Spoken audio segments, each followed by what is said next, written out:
This Champions League and Europa League semi-final picks edition of the Premier League Gambling Podcast on the Sports Gambling Podcast Network is brought to you by Underdog Fantasy.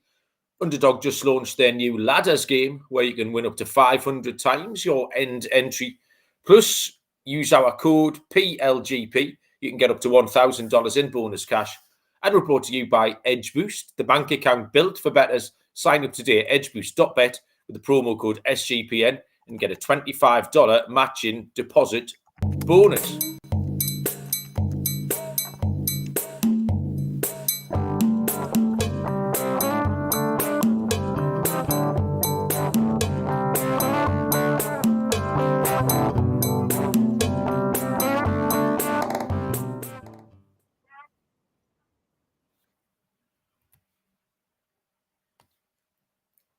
Welcome, everybody, to the Premier League Gambling Podcast on the Sports Gambling Podcast Network. My name is Mal and Baz. We're coming to you from Newcastle upon Tyne in the northeast of England. Today is Monday, May the 5th. We are here to have a look back at a spectacularly unsuccessful weekend of picks in the Premier League, but we'll make it right by winning everything in the Champions League and Europa League. We're going to have a little look around the EFL Playoff odds as well. The playoff brackets have been set for the Championship, League One and League Two. This is the only Premier League podcast officially sanctioned by the FBI, which is good. Joining us from Nottinghamshire is Mr. Barry Penaluna. Bazza, what's happening? Evening. All good. Well, apart from the picks, obviously. And most of the results, which didn't work out very well for us from a Newcastle point of view either. But nice to have a Monday off work, bank holiday Monday. So an extra long weekend makes up for everything. Yeah, the picks were fine. It was just the results that were wrong, weren't they? Yeah, that was the That's not our fault. I mean, what were we meant to do, Baz? Absolutely ridiculous. We continue our quest to host the podcast at a different time every single week. Do you remember one of the first things Ryan said to us was that consistency is the key, he said, lads. The listeners like it when you do the same time every week. Well, we're going for a different time every single show. It's 10:30 on a Monday morning, which is an entirely new time. So all of our listeners from the States and Canada, and indeed Nepal, if you're still listening, it's the middle of the night, so sorry about that, but it's a bank holiday. I've just eaten an apple. I've got nothing to do, Baz. Have you got anything to do today? I'm bored out of my tree. I've got to take some stuff to the charity shop. Okay. Trying to sort out bedrooms. Kids are swapping bedrooms, which is a bit of a fucking about. Why? Their idea? Yeah, but one of them's got a small bedroom and one of them's got a big bedroom. And it's been a bone of contention for quite some time. So eventually we've got them to agree to swap. Mainly because the smallest one has the biggest bedroom and she's the messiest child. So we figured if she has the smaller room, she can't make as much mess. Which carnage, because they both want both rooms decorated differently and TVs in different places and all these sort of things. So there's loads of DIY tasks which I'm fucking no good at, are they? So we're probably going to have to get a handyman out to sort a lot of shit out because I can't do that sort of stuff. Like, it'll be the same amount of mess. It'll just be more concentrated, won't it? Exactly. Well, I suppose. I am going to fire the barbecue up today, though. Nothing fancy. I've got a whole chicken. We'll spatchcock that. I'll cook a chicken with some nice... I'll put the potatoes underneath the chicken so it'll catch all the juices. Sprinkle a bit of an OXO cube on or something, get some more flavour into it. So I'll have some nice chicken and wedges and some homemade flatbreads on the barbecue as well. So that's the plan. Very good. So I'm going to give everyone a studio update here. As you know, last week we were in a new studio, which went all right, we think. Baz has gone berserk. If you're on the live stream here, you're in for an absolute visual treat. Barry's added the production values of a Hollywood blockbuster. So the next 35 or 40 minutes, if you've got time, get some popcorn or something, get a big, massive fizzy pop. A bit too much. It's very much a work in progress at the moment. We've made some slight upgrades in terms of visual effects, but nothing too fancy just yet. We're just dipping our toe in there at the moment. I'm not that happy about it because, beyond the more things you do, it's just the more things that I can get wrong. But we'll see. Luckily, because we're doing it this time, not many people will get to see it. So the lucky few that have joined us live this morning, the guinea pigs. You're the guinea pigs, so if something goes tits up, by all means, if you point that out to us. Smudger, you're very much chief in line. Veins is in Pete's picks. Connor Mack, I'm not happy with you, Connor Mack. I feel like I picked Southampton the other day just to appease Connor. For some reason, it's like we're giving Connor 2 or 3, like we're throwing him a bone before they get relegated. We don't have to talk about them anymore. Like, why are we doing that for one listener? Connor, you've got in my head. You're living rent-free in my head. Fucking Southampton. What else? Weekend, I went to watch Dunstan on Saturday in the playoff final. Baz, Dunstan against Sheffield Park Steels. If you remember, Sheffield Park Steels was where Jamie Vardy, who scored against Southampton, Jamie Vardy originated at Sheffield Park Steels. I think he was voted the non-league's greatest ever player. Playoff final to get promoted to the Northern Premier League. Absolutely nothing happened, Barry. 90 minutes, 0-0. Not a save was made by either goalkeeper. 30 minutes of extra time, 0-0. Not a save was made by either goalkeeper. And Dunstan missed their first penalty. J.J. O'Donnell, who used to play for Gateshead, came from Luton Town originally, missed a pen, and Sheffield scored all of theirs, and that was that. So a horrible way to go out for Dunstan. Long old season, finished second in the league, top seeding in the playoffs, and then went out on pens. So that was the end of that. And then I went to that christening yesterday, which was all right because I told you it was half Brazilian, half the family were Brazilian. And it was quite lively, the Brazilians. There was a lot of singing and dancing and nice outfits, etc. So it was a bit more fun than your standard dull old British christening. And we managed to get the football on the telly in the cricket club afterwards at the Do. So I watched that. And that was my weekend. Baz, you got anything to update before we have a look at go through the weekend results and the picks? No, well, I went up Saturday. I went up to Sheffield, didn't I, to watch a gig. Up at the Lead Mill in Sheffield, went to see a lad called Freddie Holken, who we saw last week in Nottingham. So the 4 of us went down. First time I've been in the Lead Mill, which is a bit of an iconic music venue in Sheffield. It's been there for years. Okay. It's where the Arctic Monkeys launched their careers back in the day, and various other Sheffield bands like the Pulp and stuff like that. So yeah, it was a good night. I had a good enjoyed the gig up there. Funny one. So obviously we had the kids, 12 and 14, which is fine because the gigs are 14 and over. So we get in fine. But then after the gig finishes at 10 o'clock. And the place just then turns into a nightclub.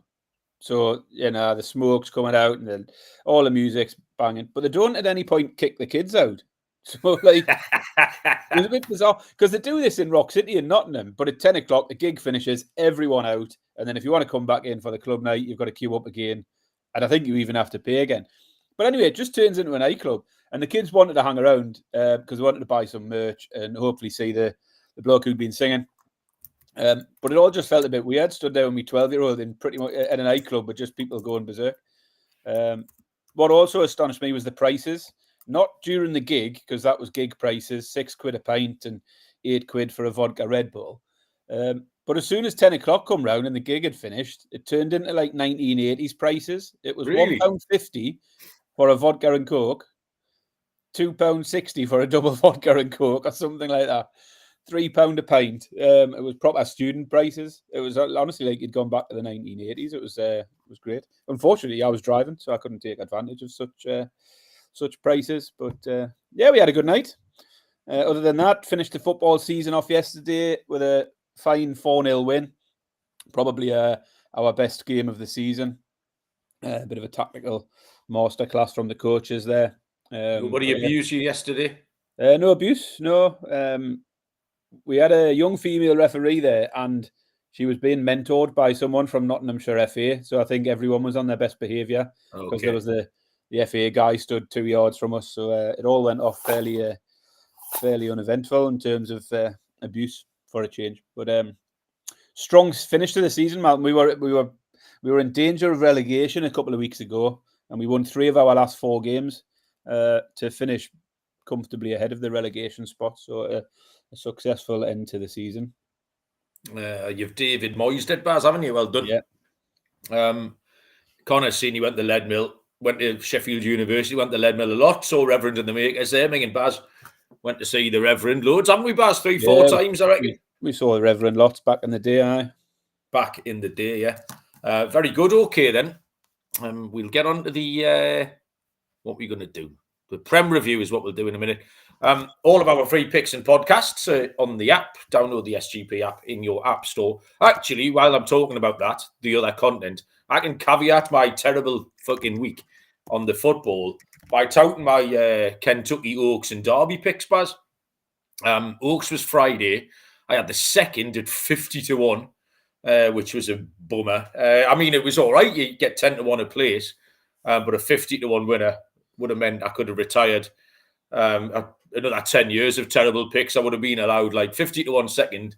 And then the Derby on Saturday, I had the winner. I think I gave it out at 9-1, returned at 6s. And the other one I gave out finished 4th at 16-1, advised at 30-1 a couple of days earlier. So 1st and 4th each way. So I'm in profit for the weekend, Baz. My terrible picks are offset. You started fannying about with the thing, haven't you? What you're doing? Can people see what you're doing, or is that? Yeah, people can't see. I thought I could do something. Okay, it's fine. We're not bothered, Barry.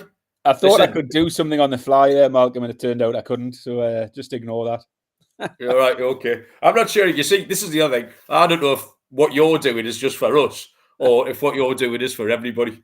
No, I just right. Okay, right. I'm going to cue you up here, Baz. Are you ready? Right. We'll have a little talk around the Premier League results from this weekend, Barry. We all watch this, everyone. Okay, look at that. Hey. Great podcast content, that, everyone who's not watching live. Barry's just put a graphic next to our floating heads of the Premier League results. Top class, that, Barry. Yeah, game by game. I mean, 9 games so far this weekend. I've had 2 winners, so I'm 2-7. Absolutely miles away. Man City were rubbish. We're actually lucky to get a point, really. Wolves missed chance after chance after chance. I don't know, Villa, Fulham finished 1-0. That was rubbish.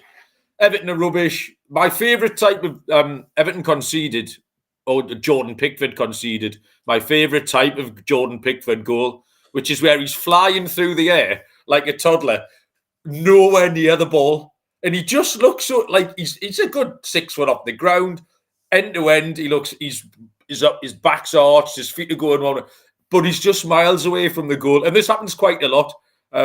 He commits to diving towards it and gets nowhere near it.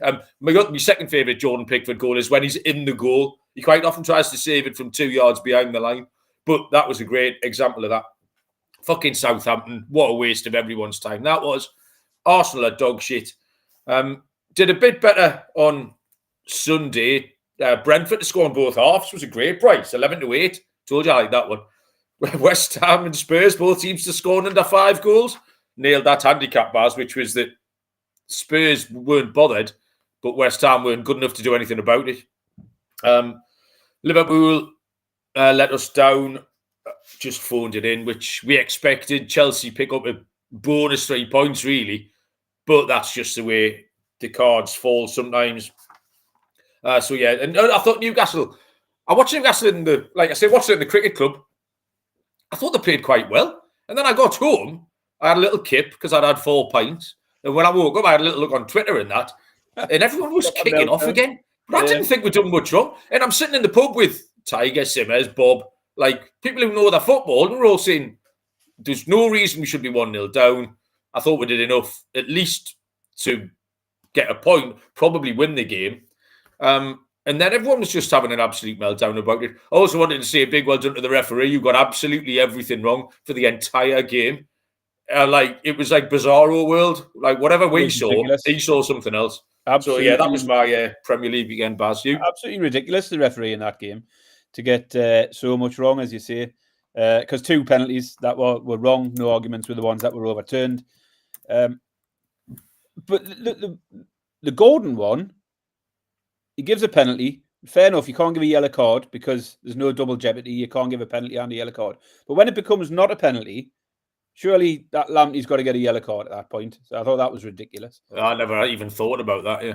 UEFA not getting a second. I mean, his first one was a bit soft, but the second one was definitely a card. I don't know how Dan Burn got away with not getting a card in the first half as well. And it just went on and on and on, wasn't it? Everything he got was wrong. It was a bit of a shambles. But as you say, I thought Newcastle played well enough. Really, in the grand scheme of things, points are okay. We don't do very well against Brighton, particularly down there. Point in your in your away games, win the home games will be all right. But yeah, I thought we'd done enough probably to win the game, or comfortably the better side. I felt we just didn't really test the keeper enough. But overall, I thought it was okay. That certainly didn't deserve the meltdown we got.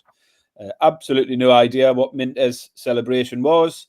Some people thought he was having a go at Newcastle fans. Some people thought he was saying, I never wanted to leave. I didn't want to be here. I wanted to be with you type of thing. And I have no idea. It was all it seemed to flip, didn't it? He had...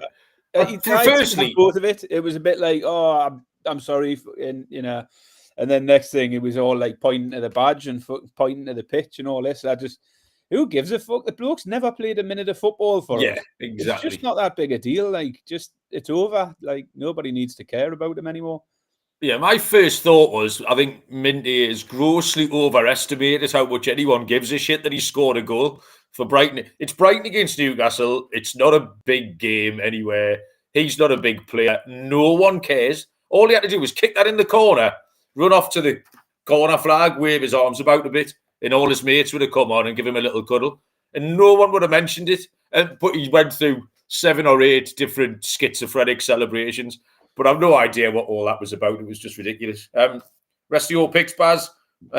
Shite? Dog shit, yeah. Obviously took Brentford to beat Man United. I took Aston Villa was my lock. I hit my lock at 8-11. Massive that. Oh, well. Arsenal let down Mayaka. What a heap of shit they are. Yeah. It was just generally pretty terrible. It started off with the City game over 1.5 first half goals. That didn't come in. And then went downhill from there. I had the unders, I think, in the Everton Ipswich game, which fell apart pretty quickly. And even the ladder, Newcastle Brighton corners, plenty of attacking intent. Not a lot of corners, though. Load of rubbish. And then finished off with Liverpool just not bothering. What's that all about? Fucking just like play the game. Just what are the resting players for? Why does everyone need a rest? Just play football. Yeah, I don't know. We've had this a lot the last few weeks. Obviously, Man United did it again yesterday. And a disrepute. They should take the title off them for that sort of shit. Fucking no integrity. Fuck off. Yeah, there is that thing where it does dampen the sport and integrity of the league a little bit. But I don't know what you're going to do, because it seems to have suddenly just got worse the last few months. We keep mentioning about Man U and Tottenham. They're just not allowed to try. In some games, it's allowed. You're fine. Yeah, they can just rein it in. I'm tongue in cheek a bit with Liverpool. Like, it's not a massive issue, but as you say, with Man United and Spurs, just to like be able to not bother and nobody cares anymore. Like, because you're looking at the run-in for these Champions League, and I look at Villa's run-in, and they've got to play Man United and Spurs. They are the two teams everyone would want to face at this point, wouldn't it? Because they don't care, they don't try, they're not trying to do anything in the league anymore. So Villa have got an absolute shoe-in with those two, really. There you go. Okay. Right, weekend covered. Anything else you want to point out, Baz, or are you done?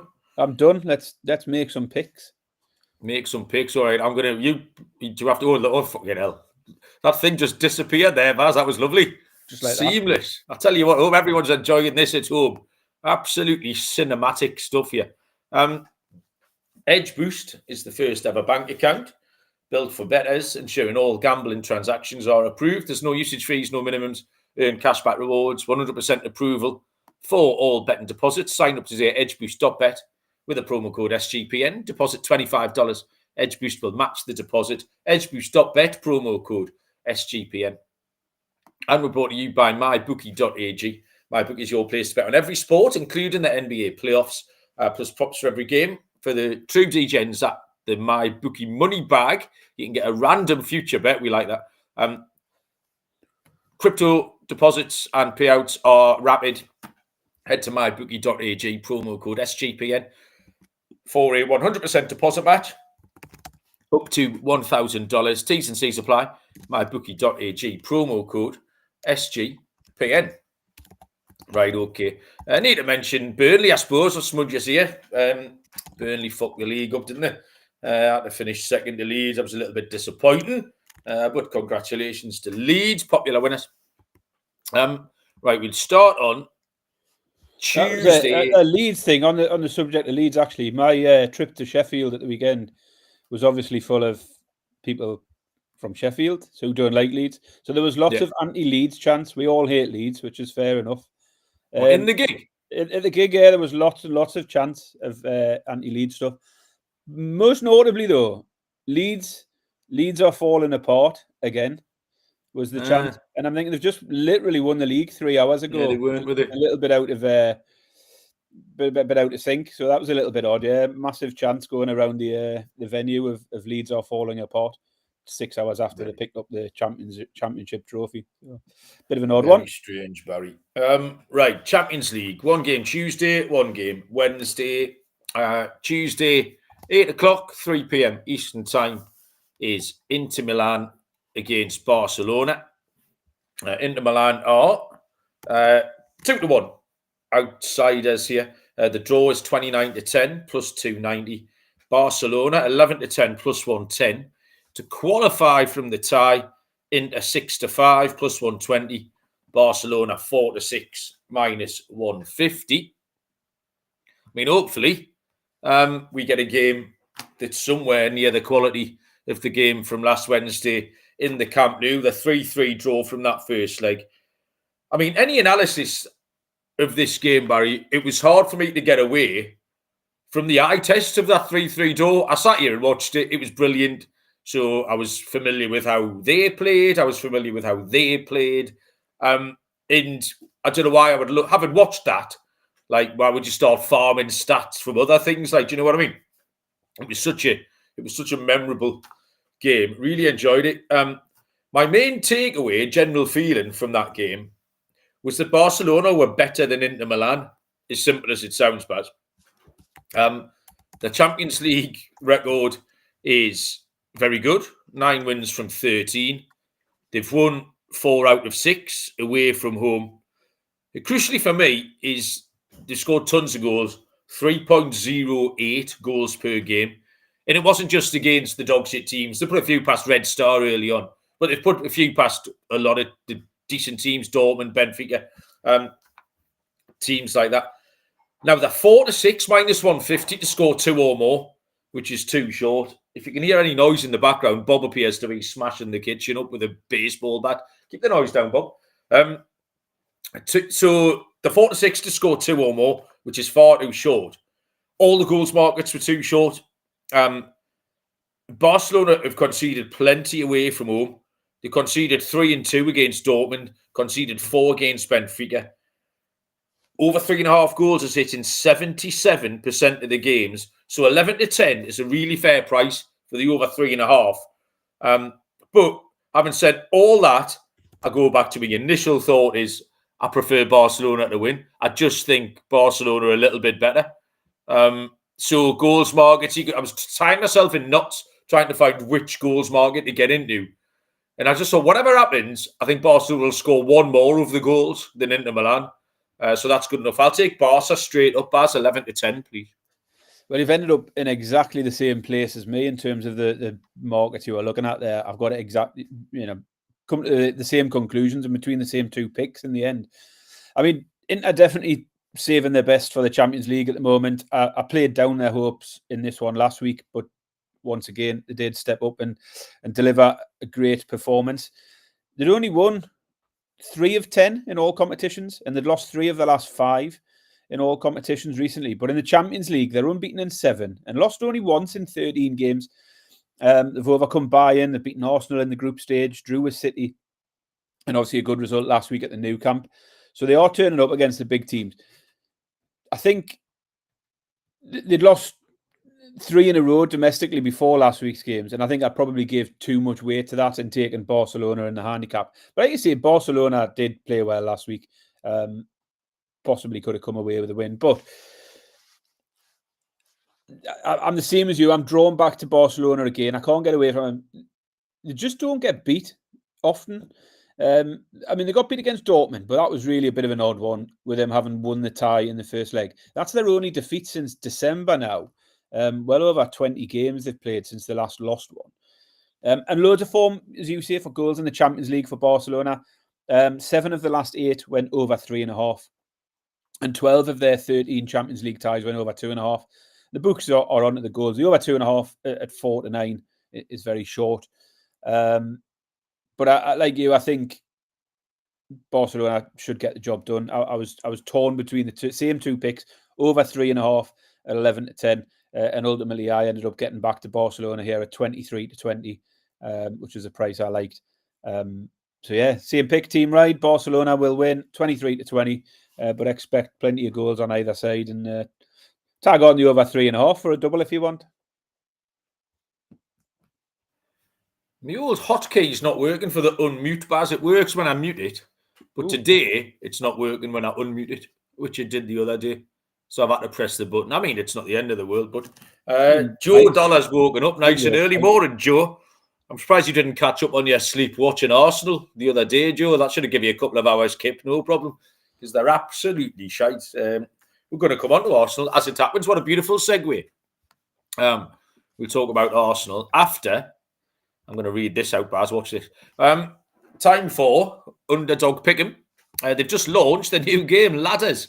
Win up to 500 times your money. Watching your favourite players climb the ladder. Where did they get that idea, Barry? It's a shambles. Our code is PLGP. That'll get you a special pick and first-time deposit offer up to $1,000 in bonus credits. UnderdogFantasy.com, promo code PLGP. And Rhythm is your home for AI-backed picks and props. Dominate the NBA playoffs and the MLB prop market with Rhythm.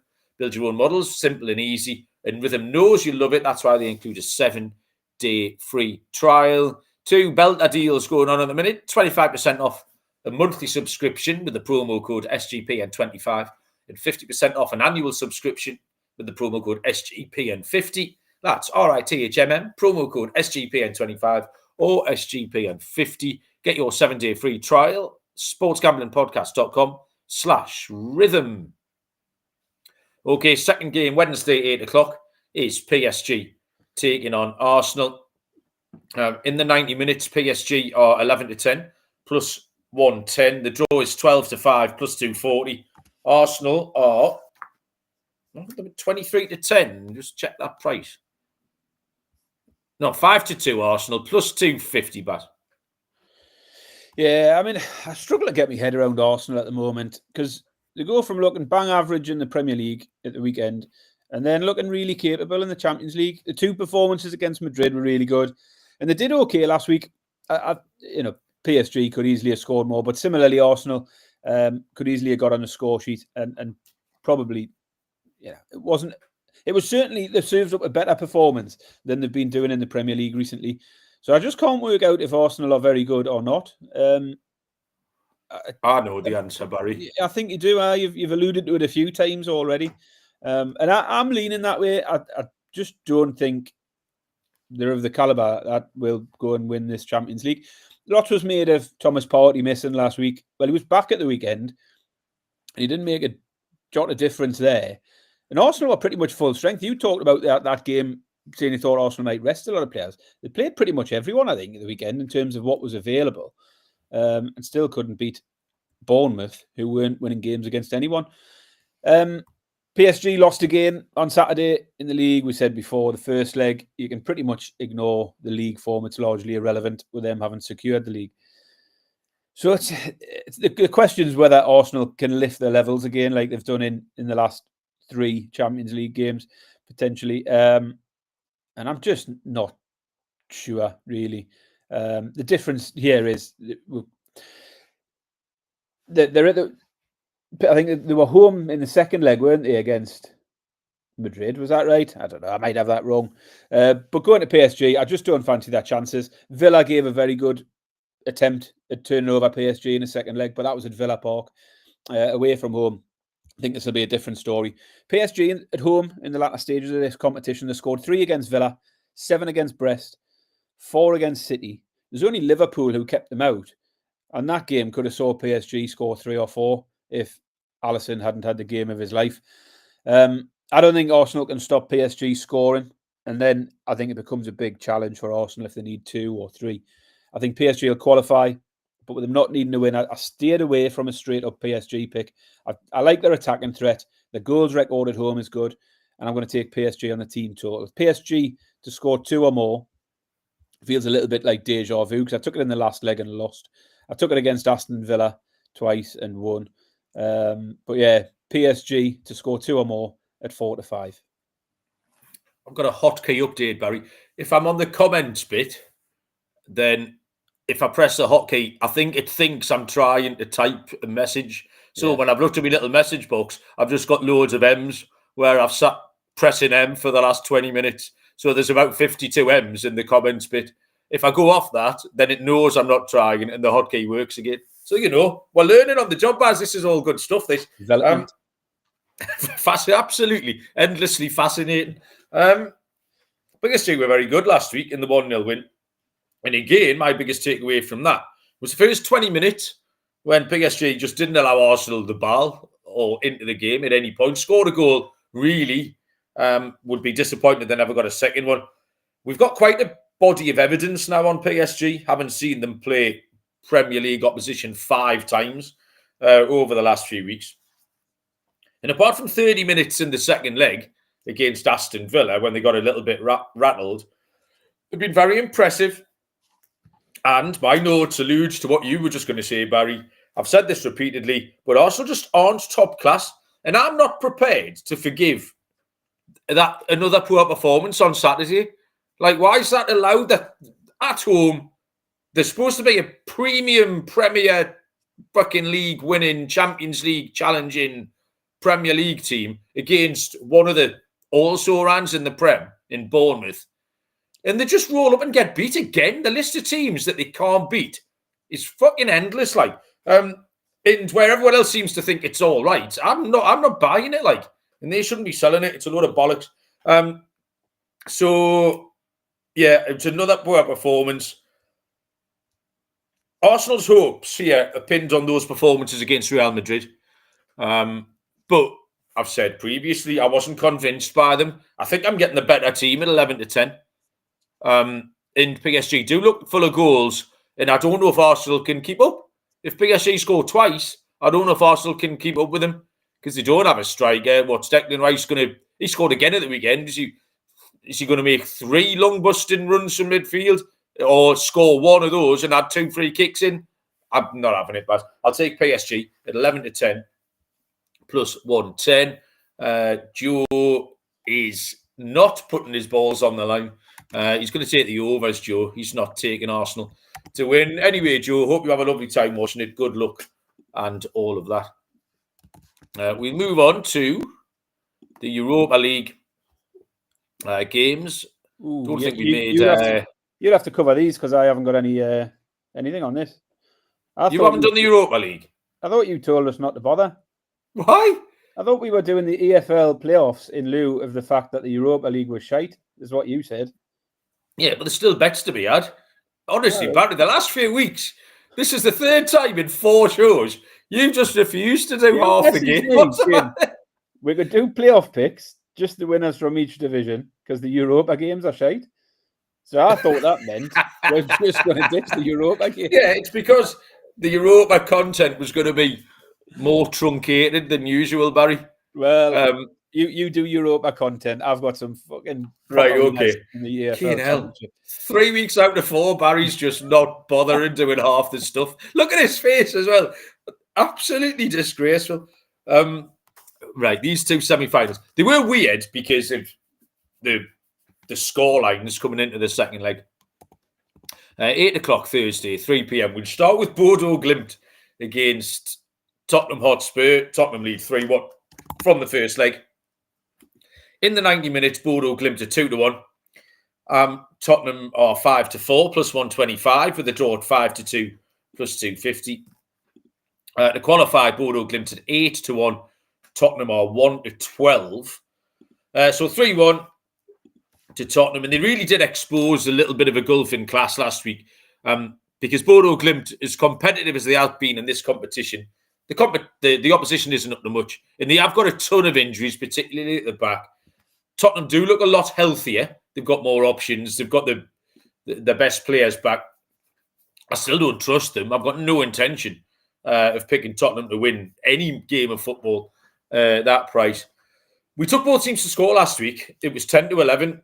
And well, it's a lot shorter this week. It's 1-2. The bookies have adjusted to that pretty quick. But I just think we'll see more goals. Bodo Glimt have got to have a go. And they did look threatening for large parts of that game last week. And it seems really, really obvious, Baz. They just screams goals. The both teams to score over 2.5. 4-5, -125. I didn't feel like it was a very adventurous or clever pick, but there was no reason not to take it. So yeah, BTTS and over 2.5 there. Yeah, Manchester United. If I was looking at a pick, I hadn't looked at either games, but if I was looking at that would have been my first lean in the Spurs games. I think both teams will get on the score sheet.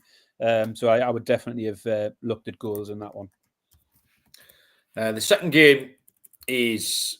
Oh, shit, I could get the fear I'm pressing stuff. I shouldn't be pressing here. Manchester United taking on Athletic Club Bilbao. Man United in 90 minutes, 21-20, plus 105. 27-10, the draw. And Bilbao 12-5, plus 240. I feel like we've got no choice but to chase Bilbao here to try and get some money back off Bilbao, get some compensation from this frankly preposterous Europa League run that Man United are on. The game totally changed on the pen and the red card. Man U had fortunately found themselves 1-0 up in the first place, having really been... This game, I was starting to make notes about how shit Man United were, laughing at them when it suddenly went completely wrong. Because the first 20-25 minutes, Man United had played 3 at the back, and it was so badly coached, it was incredible. They had no idea what they were doing. Like, Amarin just got, we'll play 3 at the back. Crack on, lads. It was absolute dog shit. They were all over the place. And then the next minute, it's 1-0, red card penalty. And then that was the end of the game. So if you're having a bet here, Man U should be able to hold on to a 3-goal lead. But there's 2 things in play when you're having a bet. Manchester United don't need to win, and they're still rubbish. So it's a little bit short, but the Bilbao double chance absolutely jumped off the page here. Bilbao will try and win where the other team don't have to. And even if Man United did that, it doesn't mean they're any good. They're still dog shit. 18-25, -138 for the Bilbao double chance. I think it's a great bet, because it plays into all the scenarios, really. It suits kind of everyone, as long as they don't get 2-0 up by half time. And like I say, Man United have to come out or whatever. And I wouldn't put you off taking Bilbao at 12-5, plus 240. Smudge is saying Bilbao goals, 7-4 for over 1.5 Bilbao goals, or 7-1 for over 2.5. The team total, Joe concurs as well. He said that Bilbao were bossing that game until the card. So I think that was my angle. You have to try and factor Bilbao in, Baz. And the fact that Man United don't need to win and probably aren't capable of it again led me to that Bilbao double chance. Yeah, it would be quite poetic if they managed to fuck this up, having blagged their way all the way through to this final with late drama. We'd all love to see some late drama in this one with Athletic Bilbao turning things around at the last minute. But we live in hope, but not in expectation, I think. Yeah, exactly right. So the real reason Barry wants to get to the EFL playoff odds is that he's got more fucking slides to put on the screen. You look at his little face. I've never seen, but this is the happiest I've seen Barry for a long time. In fact, since that fella brought you that pastrami sandwich in Wrocław a couple of years ago, that was the last time I saw you smile this wide, Barry. I've had some pastrami this morning, as it happens, Malcolm. You what? I've had pastrami this morning, as it happens. Do you remember that I ordered something that I didn't understand off the menu in the pub at about midnight, and I got lard on bread. Yeah.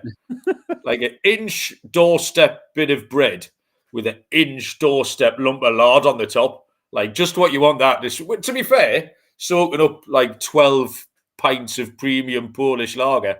Bread and lard is probably right up your street, actually. I think culturally, they've got it absolutely spot on. Like, 'cause it did stop me going full potato when everyone else was rolling about the streets of downtown Wroclaw. Like, so maybe the Lord saved my life, but right, you look at Barry's fingers. I bet his fingers hovering over this button. So, in fact, I don't need to check the odds because they're on the fucking slide. Obviously, EFL Championship League 1 and League 2 finished at the weekend, so we are set up for the playoffs. When do the playoffs start, Baz? You got any idea? Is that on your graphic? Thursday night. Yeah, there's one game Thursday, one game Friday in the Championship. Okay. We're just going to give our outrights here. So for a little accumulator, we'll start with the Championship playoffs. If you're live or you're watching this back on YouTube, you'll see the odds on the screen now there, Barry. Look at that. Beautiful, that. Absolutely outstanding. Sheffield United, 7-4, plus 175. Sunderland, 11-4, plus 275.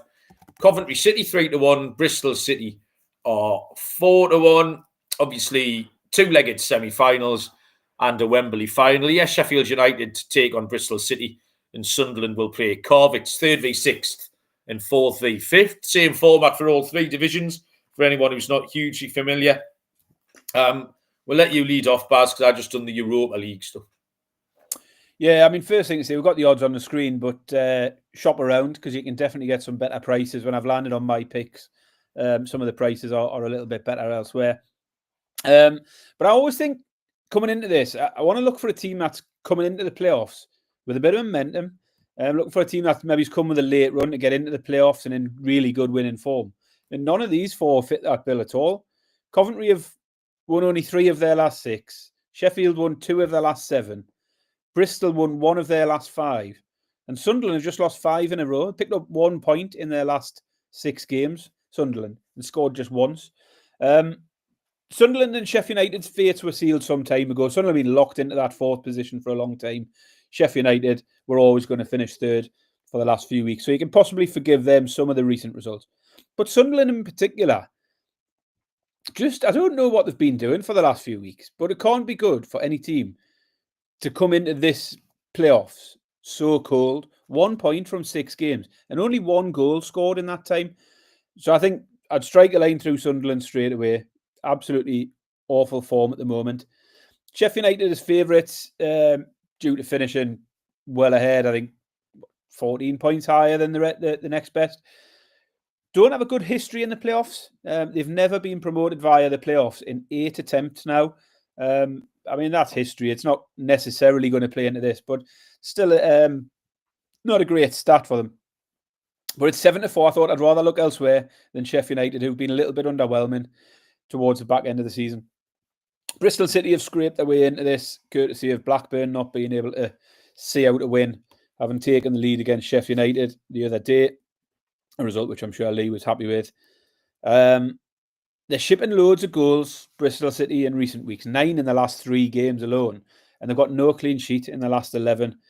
And that brought us to Coventry, who did have a really good run earlier in the season when Lampard arrived, dragged them up from mid-table to right into the promotion mix.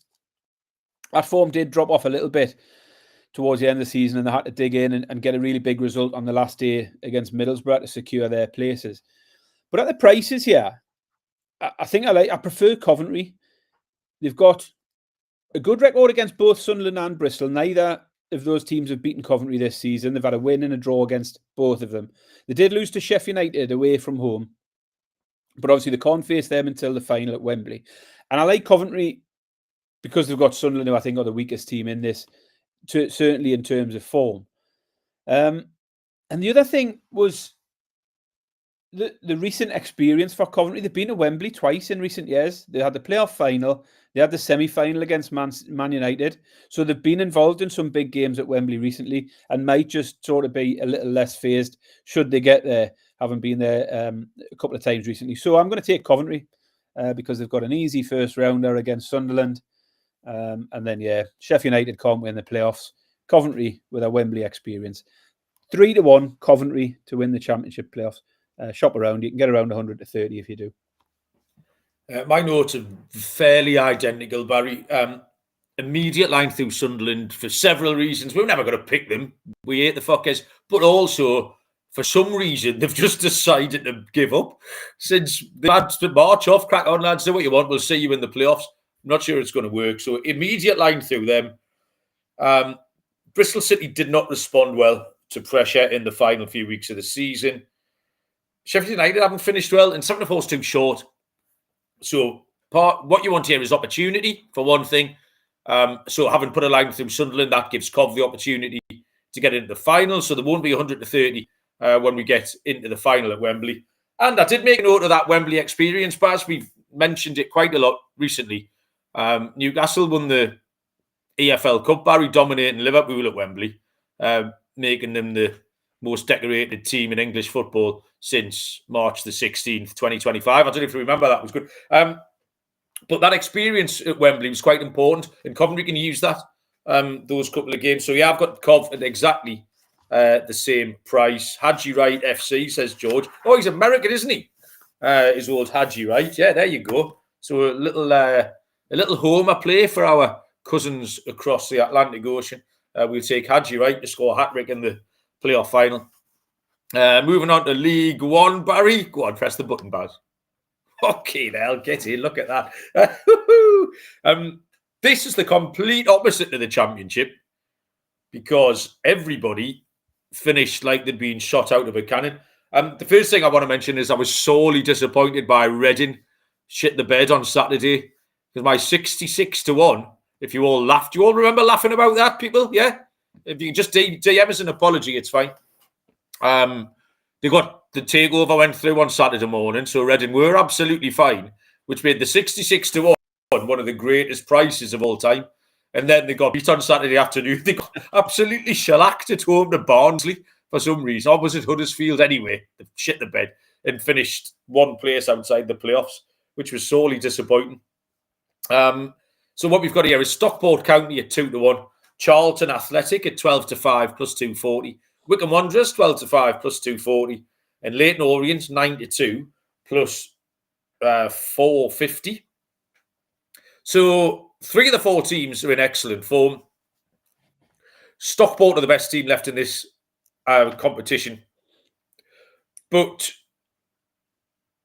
they play Orient, and Orient have won 6 games in a row.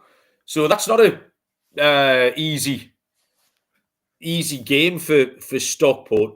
I prefer to take the value in Charlton Athletic. They finished considerably stronger than their playoff opponents, Wycombe here. Charlton play Wycombe. Charlton finished much stronger than Wycombe. They also battered them 4-0 at Wycombe 2 weeks ago. So the form line, again, opportunity. I think Charlton take Wycombe out, which means you've got a runner at 12-5 plus 240. Stockport Orient, I thought was too hard to call. So I'll take Charlton, Baz. 12-5 on Charlton Athletic, please. What are you laughing at, by the way? Because you've pretty much word for word covered my notes here. Okay. And we've landed on the same pick again. Potentially wondering if we're going to get all 3 here, the same. Because this one, as you say, this one sees several teams coming into it in really, really good form, in contrast to the Championship, and it makes it really competitive. Stockport taking on Orient, 2 of the form sides in the division. Orient has just won 6 straight. They took 25 points from their last 10 games. But Stockport flying as well, lost only twice in their last 21. So that one was wide open. The other tie, Wycombe and Charlton, I think looked more straightforward. I like Charlton. They had a great second half of the season to get them into the top end. Lost only 4 of their last 27 games, Charlton. And Wycombe, on the other hand, had got off to a flyer, looked good for top 2 for a while, and then dropped off massively in the second half. They lost their manager to Luton, and the new man struggled, particularly against the sides around him. He's lost every game he's played against top 7 opposition this season. So that doesn't bode well here for Wycombe. So in the outright, Charlton, again, were the standout for me, and it was for the same reasons, really. I like them to get to the final, and I haven't got a clue which one comes out of Stockport and Orient. I think it's a really hard one to pick, but you've got a good chance of getting Stockport into the final. Getting Charlton into the final. So I'm also taking Charlton. You can get them shop around. You get around 5-2 plus 250 if you shop about. But yeah, same pick. Charlton for the League One playoffs. Okay, then massive drum roll then, Baz. have we alighted on the same 3 picks as we head into League Two? This is Notts County going to this 2-1. AFC Wimbledon. The AFC is preposterous, by the way. Betty was asking me on Saturday what the AFC were. We coming home from Dunstan and the radio was on, and the bloke gave the team news out for Arsenal Bournemouth, and he said AFC Bournemouth, and she said, what does the AFC stand for? So I first explained it, but it's fucking ridiculous. That was a complete aside. Notts County 2-1. AFC Wimbledon 9-4 plus 225. Walsall 5-2 plus 250. Chesterfield at 4-1. Baz, what you got? Yeah. So I'll start off with the Chesterfield v Walsall, because Chesterfield made a really good run to get into the playoffs, losing only one of their last 13 games, won 8 of them, and obviously got a result on the final day to get them in there. Walsall, on the other hand, have had a spectacular drop-off in the second half of the season. They were 12 points clear at the top of the division at one point. So to finish outside of the top 2 is absolutely criminal for them. We did a little EFL review show a couple of months ago, maybe 6 weeks ago, and we flagged up the fact that Walsall were going to fall out of that top 2. And sure enough, they did that. They won only 3 of their last 21 games, Walsall. They're unbackable here, and I'm struggling to see why they're favourites for this tie over Chesterfield, given the respective forms of the 2 sides. Wimbledon and Notts County face off in the other one, and both hugely inconsistent, and 2 teams really hard to trust from one week to the next. So it's got a lot of comparisons with the League One playoffs, where there's one tie where I think I really fancy a team strongly to get through. That's Chesterfield to beat Walsall.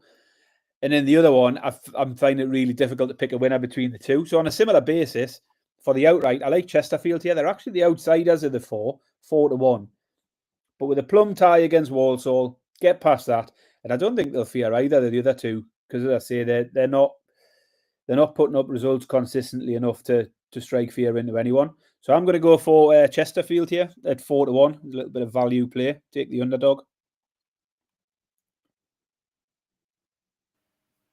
So my hotkey stopped working then for another reason as yet to be established, Barry. We've done it, Baz. 3 out of 3. It's a team ride on Chesterfield. Either we're absolute idiots in unison or we're absolute genius. And yeah, Chesterfield play Walsall. It's a semi-final that Walsall have completely fallen off a cliff. I watched Walsall away at Newport County a couple of weeks ago on the Saturday lunchtime, and they did just look cooked like. It's absolutely historic collapse, really. I can't remember one quite so spectacular. Wimbledon v Notts County is really hard to call.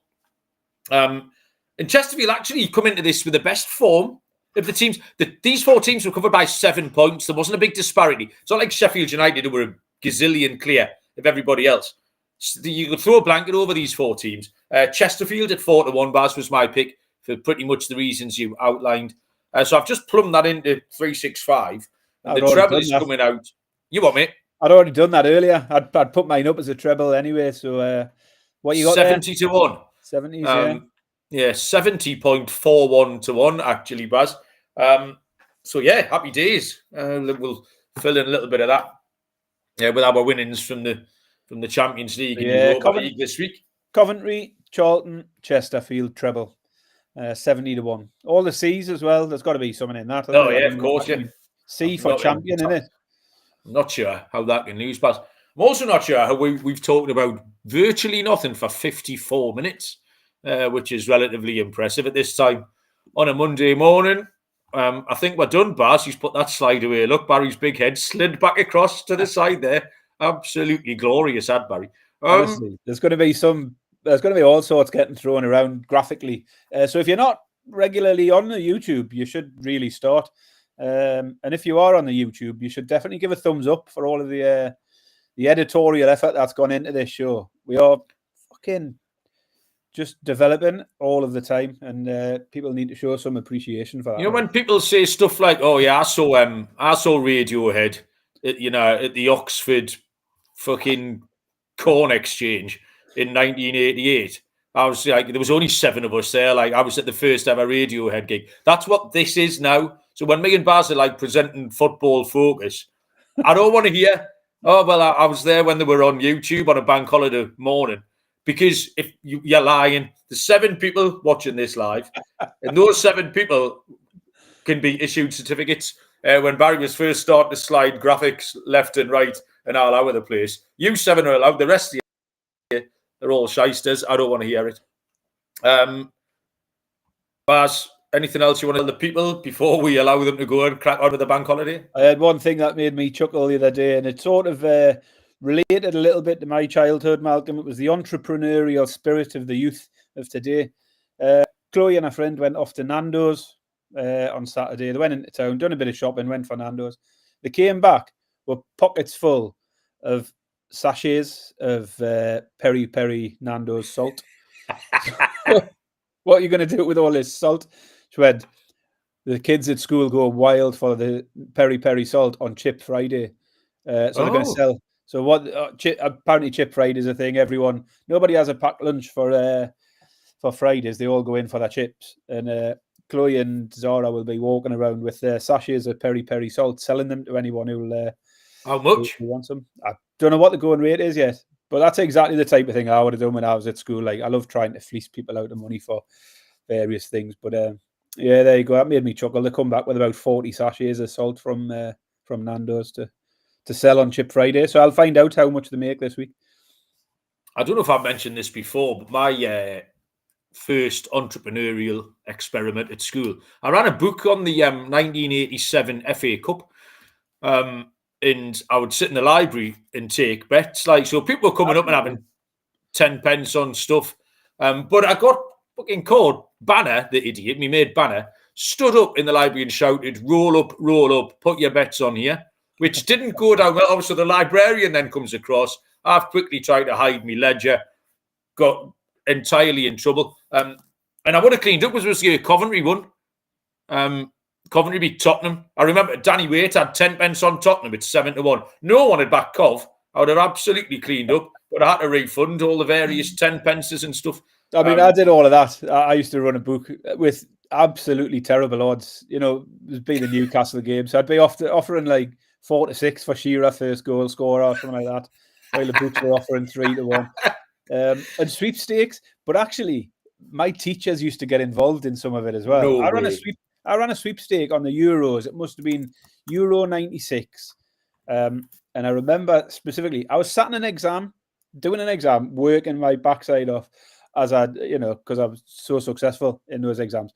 But partway through an exam, I think it was the night before a semi-final in the Euros, and the teacher, who's like, walking up and down the aisles, making sure you're not cheating, just taps me on the shoulder and just goes, "You better have my money ready for when Germany win tonight." And I was like, I'm trying to do my maths exam, yeah. And it was I still remember the name. It was Mr. Jarvis, the geography teacher. He'd pulled Germany out of the sweepstake, and he was barracking me, making sure he was going to get paid. But that was an odd one. Brilliant, love that, Baz. Mr. Jarvis, what a bad man. Bob D was there, the lad we mentioned, and who was first in the chat the other day. But Bob D is live, and he's doing a 4-mile walk.